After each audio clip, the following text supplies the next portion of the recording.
디비나의 과정이 뭐냐면 성경 본문을 먼저 읽고 읽은 본문을 묵상하고 묵상한 걸 가지고 기도하고 제일 위에 단계가 관상한다는 어떤 지향점이 있어요. 이게 렉시오 디비나의 과정인데 저희 가톨릭 성서 모임 안에 말씀을 믿고 기도하고 행하면서 기쁜 소식을 선포한다는 것과 굉장히 이게 접목된다고 아까 제가 말씀드렸잖아요. 어떻게 믿어야 될까요, 여러분들? 저희가 첫 번째 정신이 예수 그리스도 안에서 하느님의 말씀을 믿고예요. 첫 번째, 우리가 실현하고자 하는 정신의 첫 번째가 믿는 건데 제대로 알아야 제대로 믿을 수 있죠. 여러분들 알지도 못하는 사람을 믿을 수 있어요? 알지도 못하는 것을 내가 믿을 수 없어요. 1차적으로는 내가 이해하고 내가 사람을 사귈 때도 사람과 신뢰 관계를 여러분들이 형성할 때 가장 먼저 하는 게 뭐예요? 서로에 대해서 알아가는 과정이에요. 그래서 내가 머리로 그리고 가슴으로 이 사람이 어떤 사람인지 뭘 좋아하는지 어디 사는지 뭐 이런 거 있잖아요. 외적인 것부터 내적인 것까지 상대방에 대해서 내가 알아야 그리고 제대로 알아야 이해하고 믿음으로 넘어갈 수 있어요. 여러분들 인간관계 한번 잘 생각해 보세요. 그렇죠? 그런 것처럼 우리가 지금 대상으로 하고 있는 이 말씀을 매개로 믿고 싶은 대상은 하느님이에요. 보이지 않는 그분에 대해서 우리가 믿기 위해서 알아야 되는데 그 알을 어디서 가져올 것인가? 그 알을 우리는 이 그룹 공부 안에서 말씀을 매개로 끊임없이 그분이 어떤 분인지 우리에게 요구하는 삶의 모양이 어떤 건지 어떤 선택을 원하시는지 그리고 어떻게 하면 그분과 가까워질 수 있는지 이런 것들을 성경 말씀을 통해서 제대로 알고 믿고 싶은 거예요. 이해되시죠? 그래서 알아야 믿을 수 있기 때문에 여러분들 아까 보셨던 이 문제집의 형태가 첫 번째가 성경을 읽고 성경을 읽은 것에 대해서 배움을 통해서 성경 본문을 파악할 수 있도록 도와드려요. 예를 들면 여러분들 이거 한번 열어보실래요? 이거 바인더에서 앞부분의 내용들을 보시면 배움이 읽기, 일과 세상과 모든 피조물을 창조하신 하느님 이 부분을 보시면 읽기가 먼저 있죠. 성경 본문을 읽으라는 거예요. 1장 1절부터 2장 4절 기억까지 창세기 한번 펴보실까요? 성경 창세기 입문 들으시러 오셨으니까 성경은 앞에 가지고 계시겠죠? 예, 혹시 안 갖고 계신 분들 얼른 가서 가져오세요. 얼른 가서 얼른 가져오시고 거기서 보시면 어때요? 먼저 제가 지금 알아야 믿을 수 있고 제대로 알기 위해 제대로 믿기 위해 성경 본문을 통해서 여기서 말씀하시는 이 본문에서 이야기하는 하느님 그리고 하나님이 우리에게 하고 싶은 이야기들을 제대로 알기 위해서 성경 본문을 이해하고 파악하는 게 중요하다는 얘기를 하는 거예요. 그렇죠? 그러니까 우리가 순서가 먼저 읽는 거예요. 성경 본문. 그룹 공부할 때 먼저 여러분들이 집에서 여러분들 좀 숙제를 해보셔야 되는데 첫 번째 단계가 읽고 이 본문에 대해서 이 부분은 중요하니까 꼭 기억을 하시고 이 문장에 대해서는 의미를 파악하셔야 됩니다. 라는 거를 뭐로 만들어놨냐면 문제로 만들어놨어요. 그게 배운 문제예요. 그래서 일과 같은 경우에는 문제가 5개가 들어가 있죠. 한번 쭉 열어보세요. 5개가 들어가 있죠. 그래서 이 제대로 믿기 위해서 알미 바탕이 된 믿음을 우리가 그 위로 얹기 위해서 이 성경 본문을 읽고 그 읽은 내용을 좀 꼼꼼하게 파악하기 위해서 배움을 우리가 먼저 하는 거예요. 그런데 여러분들이 성경을 그냥 이렇게 쭉 읽으시면요. 창세기 1장에 보시면 한 처음에 하나님께서 하늘과 땅을 창조하셨다. 1장 1절. 그렇죠? 땅은 아직 꼴을 갖추지 못하고 비어 있었는데 어둠이 심연을 덮고 하느님의 영이 그 물 위를 감돌고 있었다. 여기서 여러분들 어떤 의미 파악이 되시나요? 우리가 아무 지식 없이 그냥 내가 가지고 있는 상식으로 이 본문을 이렇게 읽어내면서 그 안에 담겨진 의미를 파악하는 데는 한계가 있죠. 여러분들 1장 1절에 한 처음에 하느님께서 하늘과 땅을 창조하셨다. 이게 엄청난 신앙 고백이 들어가 있는 단어, 그 문장이거든요. 근데 여러분들이 이걸 읽으면서 그게 왜 신앙 고백인데 모르시잖아요. 그렇죠? 그래서 저희가 준비한 게 뭐겠어요? 해설서예요. 해설서. 있죠, 이거 있죠, 있죠. 그래서 여러분들이 생각할 때 성경에 나와 있는 내용들을 심정적으로 내 식대로 오해하지 않고 교회가 그리고 우리에 앞서서 이 성경을 제대로 공부한 신학자들이 이 창세기 본문에 대해서 어떤 이론을 제시하고 어떤 의미가 담겨 있다고 먼저 연구를 해놓은 걸 여기다 담아 놓은 거예요. 그래서 어떻게 해요? 여러분들이 성경을 읽고 그 읽은 성경에 대해서 이 구절이 이런 의미야? 이 당시에 이런 어떤 내용과 의미를 담기 위해서 이런 틀로 창조주 하느님의 이야기를 담았다는 거야. 이런 것들을 여러분들이 해설서의 도움을 받을 때 본문에 대해서 조금 정확하게 이해를 하실 수가 있는 거예요. 내 주관대로 아니면 내 상식대로. 그래서 성경 본문이 가르치는 방식은 여기인데 내가 이해하면서 저쪽으로 가 있지 않도록 안전장치를 둔 거죠. 그래서 우리가 제대로 믿을 수 있도록 이 과정 성경을 읽고 이 본문에 대해서 오해하지 않고 착각하지 않으면서 제대로 된 의미를 전달받기 위해서 여러분들이 이 배움과 해설서를 통해서 본문을 파악하는 게 첫 번째 단계예요. 그리고 나면 본문이 다 배움이 끝나고 나면 여러분들이 어디로 넘어가야 되냐면 묵상과 생활로 넘어가시는 거예요. 한번 일과 묵상과 생활 한번 열어보실래요? 일과 묵상과 생활을 한번 열어보시면 1번 문제가 이런 문제예요. 창조 이전에 혼돈 상태는 나의 내면과 외면에도 발견될 수 있습니다. 이 혼돈에 대해 생각해보고 구분하고 질서짓는 하느님 창조의 손길을 알아봅시다. 이게 무슨 말이야? 그죠? 읽다 보면 이게 무슨 말이야? 이거를 뭘 어떻게 하라는 거지? 그런데 여러분들이 배움을 이 본문에 대한 혼돈의 의미 그리고 하나님의 창조가 질서와 구분을 짓는 어떤 그래서 세상의 꼴을 갖추면서 혼돈에서 새로운 생명의 질서를 지어주신다는 의미를 파악하고 나면 이 의미를 가지고 어떻게 해요? 내 삶으로 가지고 와서 지금 성경 본문을 통해서 빛이 생겨라, 빛을 만들고 막 혼란스럽게 섞여 있었던 것에 뭐죠? 공간을 분리하고 그 안에 생명을 담아주시고 사람이 살 수 있는 완벽한 세상을 만들어 가시는 하나님이 일장 안에 들어가 있단 말이에요. 이런 하나님의 창조의 손길, 내 삶 안에서 혼란스럽고 뭔가 뒤죽박죽되고 도대체 뭐가 빛이고 뭐가 어둠인지 어느 쪽을 선택해야 삶이고 어느 쪽으로 가지 않아야 죽음을 피할 수 있는지 그렇죠?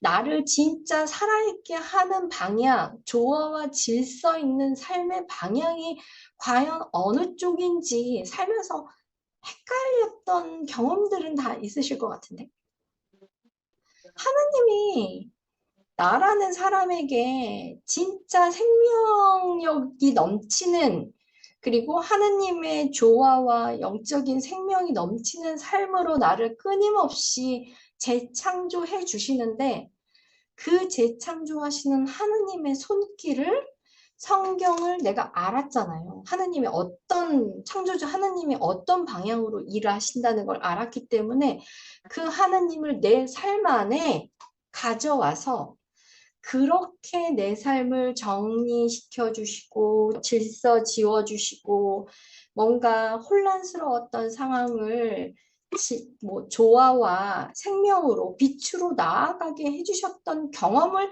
찾아보는 작업이 묵상이에요.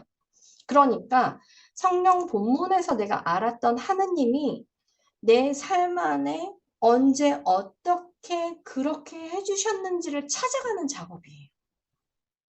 그러니까 사실 배움이 제대로 탄탄하게 있어야 그 다음에 묵상으로 넘어갈 수 있어요. 그리고 그렇게 해서 내가 묵상으로 들어왔을 때 내 삶으로 가져왔단 말이에요. 즉 창조주 하나님의 어떤 색깔, 그리고 내 삶 안에서 창조주 하나님을 만났을 때, 그리고 창조주 하나님이 이미 내 삶 안에서 뭔가 빛이 생겨라 하는 쪽으로 계속 당기셨는데 내 선택이 그쪽을 보고 있지 않았다면, 그리고 그때 빛을 봤다면, 여러분들 그런 어떤 삶의 구체적인 현장 안에 빛이 생겨라 하셨던 하느님, 그리고 나를 끊임없이 빛과 생명으로, 조화와 질서로, 그래서 살아 숨쉬게 만드는 하나님의 방향과 내 삶의 방향이 진짜 일치하고 있는가? 때로는 내가 그 방향으로 나가고 싶지 않았던 순간이 있나? 그리고 뭔가 벗어났던 순간이 있나? 왜 그랬나? 이런 것들을 좀 견주어 보는 작업이 묵상과 생활이에요. 그래서 만약에 내가 그때 하느님의 빛을 놓쳤구나, 몰랐구나, 이미 계셨는데 내가 알지를 못했구나, 이런 것들이 의식적으로 내 안에 말씀을 통해서 이렇게 들어오게 되면 어때요? 아, 이미 계셨는데 내가 몰랐었네? 하느님이 나를 버렸다고 생각했는데 아니네. 이미 빛으로 나를 불러주셨는데 내가 돌리고 있었네.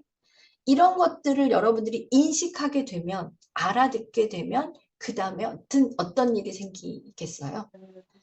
하느님과 관계가 조금 더 밀접하게 형성이 되고 이 사건을 가지고 여러분들은 기도할 수 있어요. 기도가 뭐예요? 하느님과 인격적인 만남이죠.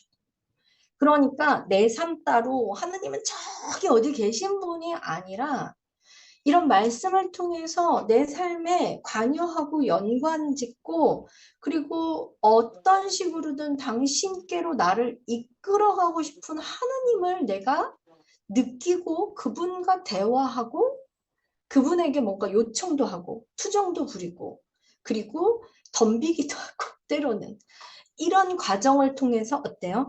아, 내 삶이 나 혼자 살아가는 삶이 아니라 하느님과 연관되어서 사라지는 삶이라는 인식과 그런 하느님과 함께 가는 삶에 대한 어떤 방법, 선택, 이런 것들에 눈을 뜨는 시간이에요. 그러면 어떻게 될까요? 그 다음 단계는 삶이 변해요. 변한다고. 삶이 변하고 그 변한 삶은 다른 사람에게도 하나님이 어떤 분이라는 걸 선포하고 싶어져요. 가톨릭 성서 모임의 정신은 주 예수 그리스도 안에서 하느님의 말씀을 믿고 기도하고 행하면서 세상의 기쁜 소식을 선포한다. 저희가 가톨릭 성서 모임의 그룹 공부를 통해서 지향하는 정신이고 목적이라고 말씀드렸어요. 그러니까 여러분들이 이 그룹 공부 안에 배움과 묵상에 대한 저희가 이 안에서 여러분들이 공부를 열심히 하시면서 궁극적으로 이 정신을 여러분들이 실현해 나갈 수 있도록 도와주는 방식으로 그룹 공부가 되어 있다는 얘기를 꼭 드리고 싶어요. 그래서 가끔 저희 봉사자들이 그런 이야기를 합니다. 그룹원들이 저희가 이거를 여러분들이 그룹 공부를 하기 전에 집에서 해오셔야 되는 숙제가 있어요. 잘 보세요, 여러분들. 지금 제가 말씀드렸던 이 다임랍 안으로 여러분들 들어가고 싶으시잖아요. 그런데 난 노력 하나도 안 하고 그냥 다 운종이 내려오겠지 하고 그냥 나는 노력하지 않고 그게 되겠지라고 생각하면 너무 좀 뻔뻔하신 것 같지 않아요? 내가 어느 정도 노력해야죠. 은총을 받을 준비를 기본적으로 내가 해가야 된다고요. 그리고 내가 성경 본문을 이해하고 파악하는 거 내가 해야 되는 노력인 거예요. 여러분들 그룹 공부 가기 전에 적어도 성경 한번 예를 들면 일과에 본문 창세기 1장 1절부터 2장 4절까지 한번 읽는 거예요, 집에서. 그쵸? 그리고 문제가 있잖아요. 1번 볼까요? 배움 1번. 창조 이야기를 한마디로 개괄하는 1장 1절은 창조 신앙의 표현입니다. 1장 1절을 외워서 적어보십시오. 이렇게 나와 있죠. 그러면 성경 본문을 적는 거예요. 그런데 성경 본문만 적어가지고 여러분들이 본문에 대해서 그 구절에 대해서 뭔가 의외를 모르잖아요. 그러니까 어떻게 해요? 이거 한번 봐주시는 거예요. 책장상안에 이거 한번 봐주시는 거예요. 이거 한번 보고 1절부터 2장 4절까지 한 몇 장 읽으시면 되냐면 여러분들 해설서도 가지고 계시죠? 해설서 22쪽부터 40쪽까지네요. 이러면 15장인 거죠. 그쵸? 22쪽부터 40쪽까지면 한 18장 정도 되네요. 이 읽는데 얼마나 걸릴까요? 얼마나 걸릴 것 같으세요? 숙제하는데 1시간이면 되지 않겠어요? 그래서 여러분들이 본문을 파악하는 데는 한계가 있으실 수 있잖아요. 처음 보는 거니까. 그죠? 그러니까 여러분들이 집에서 1시간 정도 투자하셔서 성경 읽고 그 다음에 이 배움에 대해서 좀 적어보고 그리고 그렇게 해서 그룹 공부에 가실 때 봉사자들이 같이 공부해온 것을 서로 나누면서 마지막 최종적으로 정리를 해줄 거예요. 그래서 여러분들이 이 가톨릭 성서 모임의 영성을 실현해고 이렇게 제가 지금 설명한 대로 진짜 그룹 공부를 통해서 그렇게 하나님 만나고 싶으시잖아요. 삶을 변화시키고 싶으시잖아요. 그러려면 최소한으로 집에서 내가 일주일에 1시간 정도는 배움 그리고 묵상은 어떻게 해요? 그 배움을 내가 머릿속에 잘 정리한 채로 그 다음에 올라가는 단계인 거예요. 그리고 묵상을 하려면 여러분들이 시간을 내서 자신 안으로 자신의 삶의 내면으로 그때 나는 어떤 마음이었는지를 이렇게 들여다보기 위해서 좀 기도하는 시간과 함께 묵상을 정리하실 필요가 있어요. 그래서 숙제가 있다는 게 별로 좋은 얘기는 아니실 수 있지만 일주일에 1시간 정도 투자해서 여러분들이 배움과 묵상과 생활을 집에서 해오셨을 때 뭔가 이 말씀을 통해서 깊이 있게 하나님을 체험하고 변화하고 성장하시는 여러분들을 이제 그룹 공부가 다 끝나셨을 때 그런 어떤 경험을, 그런 체험을, 그리고 영적인 성장을 이뤄갈 수 있다는 거 꼭 기억하시면 좋겠습니다. 되셨죠? 그리고 지금 제가 보여드렸던 이거 있잖아요. 이 녹색 띠 둘러있는 이거는 여기다가 숙제를 하시면 안 되고요. 여러분들이 숙제를 하셔야 되는 건 그 파란색 띠 둘은 종이를 다 넘기고 나면 이렇게 인문이라고 이런 부분 나오죠. 그쵸? 그리고 또 인문을 넘겨보시면 그 뒤로 일과 해가지고 이렇게 나와요. 그러면 여기서부터 문제를 푸시는 거예요. 인문은 제가 오늘 정리를 해드릴 건데 인문의 내용을 해설서에 보시고 나중에 정리를 이 인문에다가 조금 정리를 해주시면 좋을 것 같고요. 그리고 여러분들이 숙제를 하실 때 여기 문제 이렇게 있죠. 여기 줄이 이렇게 쭉 나와 있죠. 그렇죠? 그래서 이 배움 문제가 있고요. 그 밑으로 여러분들이 답을 다시는데 답을 다시기 엄청 쉬워요. 왜냐하면 여기 가로치고 성경 본문 어떤 본문이 답입니다라고 주어 드렸어요. 여기 1장 1절 써버리잖아요. 그럼 성경 1장 1절을 일단 여기다 쓰시면 되겠죠. 여기 쓰시고 그리고 1장 1절에 대한 의미를 모르시니까 해설서의 도움으로 이 밑으로 어떻게 해요?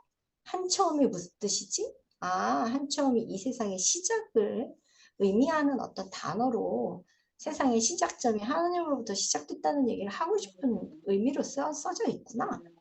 하나님이라는 의미 쭉 쓰시고 하늘과 땅 창조하셨다. 이거에 대한 어떤 의미를 요 밑으로 이렇게 좀 읽어보시고 해설사 이게 좀 중요하겠다 생각하는 내용들을 좀 정리하시면 되는 거예요. 그렇죠? 여기도 마찬가지고 그런 식으로 배움과 묵상과 생활을 정리하시는 겁니다. 그렇죠? 그래서 여러분들은 일주일에 한 번씩 모이셔서 1시간 반에서 2시간 정도 이렇게 이제 그룹으로 모이셔서 공부와 묵상과 체험한 것을 나누시게 될 거고요. 이 그룹 공부의 끝은 연수예요. 연수. 그래서 여러분들이 같이 공부하셔야 되는 그분들을 여러분들이 누구라고 지칭을 하셔야 될까요? 선생님? 아니면 자매님? 형제님? 누구라고 지칭을 하셔야 될까요? 지칭하는 정식 용어는 말씀의 봉사자예요. 신학을 전공하시거나 막 전문적으로 성경을 공부하신 분들은 아니에요. 그런데 그분들은 어떤 자격으로 여러분들하고 이 창세기 공부를 하시게 된 분들이냐면 여러분과 같은 원의를 가지고 성경 공부를 시작하셨고요. 그 성경 공부를 하다 보니까 그분들이 적어도 창세기, 탈출기, 마르코, 요한까지 다 하신 분들이에요. 하셨고 1년 동안 센터에서 양성을 받으시고 말씀을 통해서 나는 하나님을 체험했고 그리고 말씀 안에 하나님의 현존이 있고 말씀을 통해서 어떻게 삶을 변화시키고 이 안에서 하느님과 만남을 이루고 그 변화시킨 삶으로 사람들에게 복음을 이 말씀에 좋은 것을 선포해야 되는지를 체험적으로 알아들으신 분들이에요. 그래서 그분들에게 여러분들이 전문적인 신학 뭐 아니면 전문적인 어떤 강의 이런 것들을 기대하시면 안 돼. 왜냐하면 그분들이 전문적으로 뭔가 성경을 전공하신 분들은 아니거든요. 그리고 제가 아까 말씀드렸지만 저희 가톨릭 성서 모임에서 지향하는 건 성경을 제 지식적으로 이해하고 공부하기 위해서 이걸 하는 게 아니라고 말씀드렸어요. 그분들은 여러분들에 앞서서 먼저 이런 체험들을 가지고 있기 때문에 여러분들이 어느 방향으로 말씀을 맞들여 가야 되는지를 본인이 맞들이셨던 분. 그래서 여러분에게 길을 제시할 수 있고 그쪽으로 가시면 안 돼요. 이쪽이에요. 그리고 여러분들과 같이 공부하시기 위해서 먼저 앞서서 공부하시고 여러분들을 기도로 동반하면서 여러분들을 이끌어주고 뒤에서 밀어주고 받쳐주시는 분들이어서 저희가 선생님이나 교수님이라는 호칭 대신 봉사자라는 호칭을 쓰는 거예요. 그래서 프로 내가 모르는 질문에 대해서 다 알 거라고 여러분들이 그렇게 기대하시면 될까요? 안 될까요? 안 돼요. 네. 그렇지만 확실하게 제가 말씀드릴 수 있는 건 여러분들을 위해서 엄청 기도하시고요. 여러분들보다 훨씬 더 많이 공부하시고 준비하세요. 그래도 빈 구멍이 있겠죠. 질문을 하실 때 이분들이 질문을 답을 즉각적으로 못 드릴 수도 있고 아셔도 다음에 제가 더 잘 찾아서 제대로 답을 드리겠습니다 해서 다음 주에 답을 드릴게요 하실 수 있어요. 그러니까 여러분들 질문 많이 하시고 열심히 찾아가는 과정을 그분들과 함께 벗삼아서 공부를 해 나가시면 좋을 것 같습니다. 그리고 또 하나는 제가 여러분들이 처음이셔가지고 이 얘기를 꼭 하는데 이 배움을 바탕으로 나눔을 한다고 말씀드렸잖아요. 나눔에는 각자 어쨌든 자신의 삶을 하나님의 말씀이 어떤 부분, 삶의 어떤 경험을 건드려 주실지 사실 몰라요.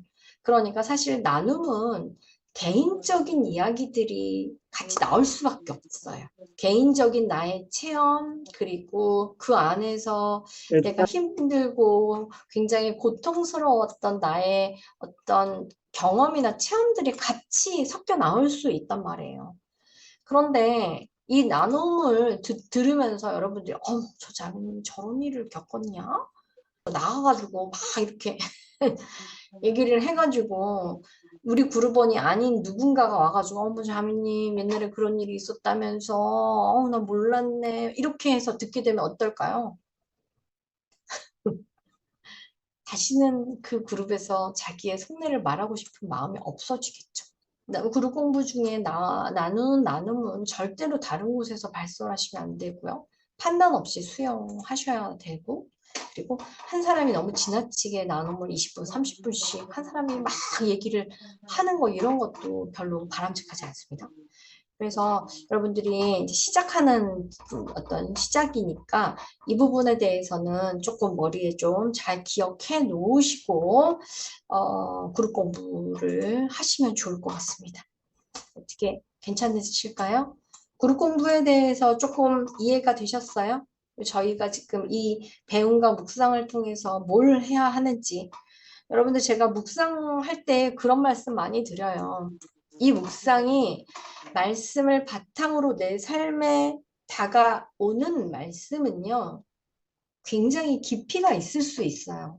여러분들이 착각을 하는 게 뭐냐면 묵상과 생활 나눔을 하라고 하고 일상적인 실제 내 삶을 나누라고 하니까 배움하고 상관없는 나눔을 막 하실 수 있어요. 그 생활 나눔이죠. 묵상이 아니고. 그러니까 내가 하는 나눔이 혼돈 그래 내가 혼란스러워 인생이 혼돈스럽다 그냥 그러면서 카페에서 내가 친구를 만나서 내가 요즘에 너무 혼란스럽다 진짜 내가 뭐 이런 때문에 집안이 너무 복잡하고 우리 애가 말을 안 들어 너무너무 혼란스러워서 내가 어떻게 해야 될지를 모르겠다 친구야 내가 이렇게 얘기하는 것도 그쵸 내 삶을 나누는 건데 이게 지금 제가 지금 샘플로 지금 나눠드린 이 샘플은요. 카페에서 친구랑 수다 떨고 지금 너한테 이런 얘기 하고 나니까 좀 마음이 편해졌네. 잘 가. 뭐 해결되겠지 뭐. 내가 신앙인이잖아. 기도해야지 뭐. 이거 이런 식의 나눔과 똑같은 나눔을 하는 거는 묵상이 여러분 어떠세요? 어때요? 이거는 내가 배움 없이도 할 수 있는 나눔이에요. 이해되세요? 이런 식으로 나눔하시면 안 돼요.